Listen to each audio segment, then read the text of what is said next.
For years, our fallout investigation has uncovered radioactive contamination. I live in fear every day. Cancer. Every person I know in this area has dealt with cancer in some way or the other. And death. It's a horrible life. From the beginning, we focused on this, the Portsmouth Gaseous Diffusion Plant, or PORTS, a massive closed Cold War facility in Pike County that once enriched uranium for America's nuclear bombs. But tucked away in a corner of the Ports property is this, the on-site waste disposal facility, a 100-acre, $650 million low-level radioactive and hazardous waste landfill. It's massive, being built to bury contaminated debris, equipment, and soil, part of a multi-billion-dollar cleanup of this toxic site. The U.S. Department of Energy, or DOE, which oversees ports, insists when it's completed and capped in 2030, this cutting-edge landfill will seal the radioactive and toxic threat for up to 1,000 years. Others strongly disagree, including Gina Doyle, who protested it. Did they listen to you? No, they didn't. And Piketon's mayor, Billy Spencer, who tried to stop it. I think at some point, this will be an environmental disaster.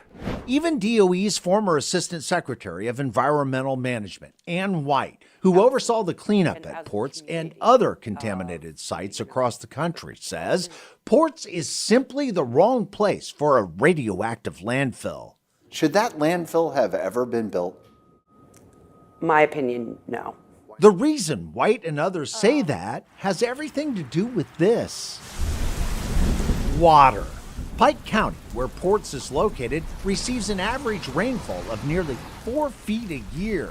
You're managing water all the time. White, who arrived at DOE after the decision to build the landfill was already made, says the radioactive waste from Ports should have been sent to landfills out west, like this one near Salt Lake City, Utah, or this one in western Texas, where the rain falls at a fraction of what it does at Ports. So you're saying they should have shipped it out west? Absolutely. All of it? All of it. Putting a landfill east of the Mississippi in a wetter environment where the groundwater level is higher is demonstrably less safe than putting waste into a commercial landfill in an arid environment where the groundwater is very deep. At the Ports landfill, the groundwater is much closer to the surface. If you lift a cross-section of the landfill, you'd see that groundwater underneath it.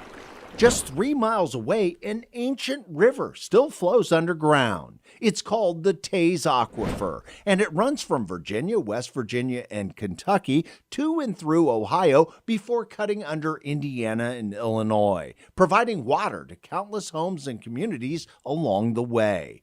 The worry is the radioactive and chemical waste from the landfill will eventually leach into this important aquifer.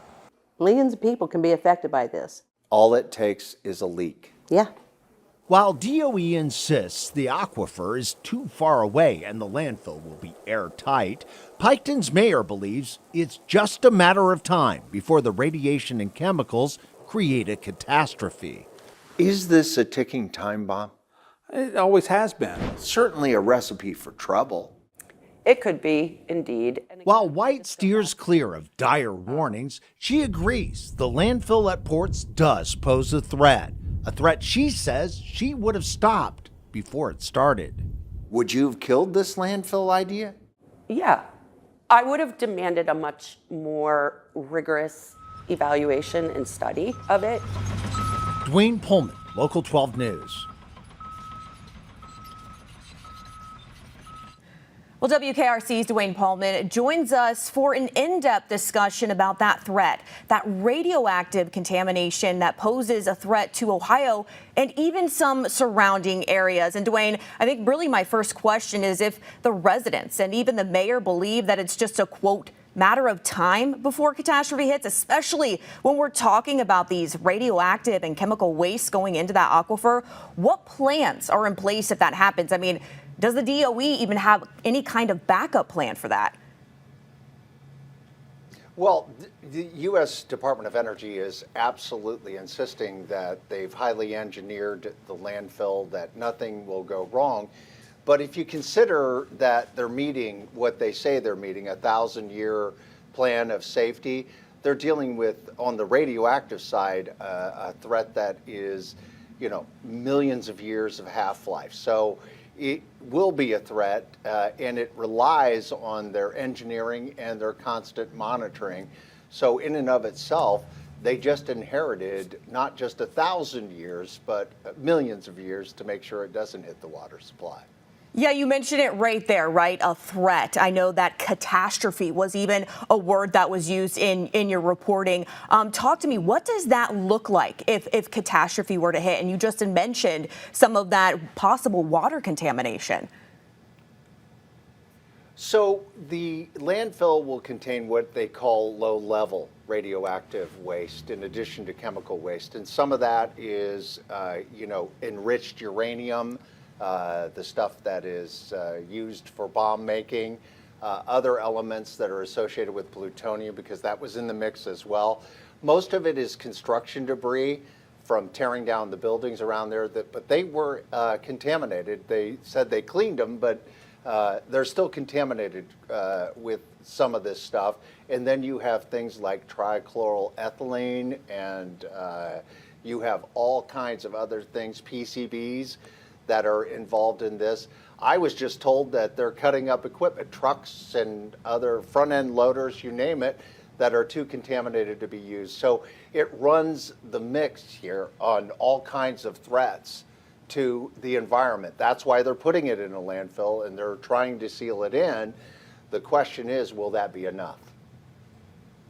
Yeah, no, you mentioned right there, will that be enough? And some of the things you just listed, I mean, that's scary stuff right there. And I know that you've been really working to dig and get some of these answers. What's next for your investigation? I mean, what questions do you still have?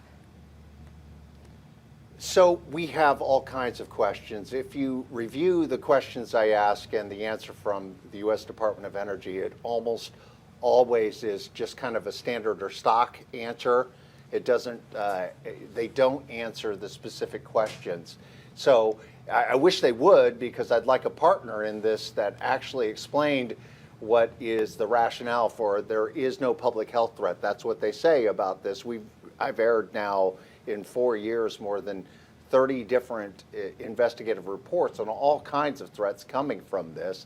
We don't get specific answers. We don't get a sit-down interview. I've had only one occasion to ask anybody from DOE any of the questions. The point is that it comes down to this. U.S. Department of Energy is saying, trust us. We know how to handle this. Yet we are seeing, just from the epidemiology side, that people in that area and beyond, the other areas that are near it, have these excessive premature deaths and cancer rates that can't be explained. No one knows why, but the obvious focus is on the plant itself. So there are a lot of things going on there. Where do I go next with this? Well, we do know where we're going next. We're going to the victims and their families. We're going to go very deep on that to show the overwhelming face of what we call fallout. The series that we've been doing investigative-wise, this is something that we don't want to walk away from. There is a moral imperative here that people are dying and there need to be some answers given. It's at the essence of giving a voice to those who don't have it right now, actually amplifying the voice. They certainly have a voice, but they're not being heard, and then trying to hold power to account. That is the essence of this story. And like you said, there is a moral imperative here, right? These voices definitely need to be heard. And when you're talking about when they're saying, trust us, but yet they're giving you these generic answers. They're not answering you in the specific questions that you're asking. Just as a reporter, how is that making you feel, especially knowing that you're speaking with these victims? Well, I'm frustrated by that because as a journalist, and you know this, Peyton, as a journalist, you always want to have all voices at the table. And we try to be fair and open. Maybe what is your argument, and explain it. Why do you think it is safe? Why do you think that your radiological assessment is so sound that it can't possibly be you? I really take issue in the fact that, as an investigative journalist for, a long time, I really seldom take someone with a statement that says everything's safe, no public health threat. Show me your data that says that. And I've looked through everything that I can look through, and it's based on a calculation of dosage that the U.S. Department of Energy is using, but certainly it doesn't go deep enough in explaining that what people there are facing. And there's no question that there are incredibly high numbers of cancers and deaths, and the only explanation that you can land on with some certainty is you have this major facility, that Cold War era facility that for decades enriched uranium. And that's where we want the answers. We'd like to partner with the government to get the explanation, but we just haven't gotten that. Thank you so much, Wade, for that update and for joining us to speak about this crucial report. And you guys can find more details on his findings at WCHSTV.com.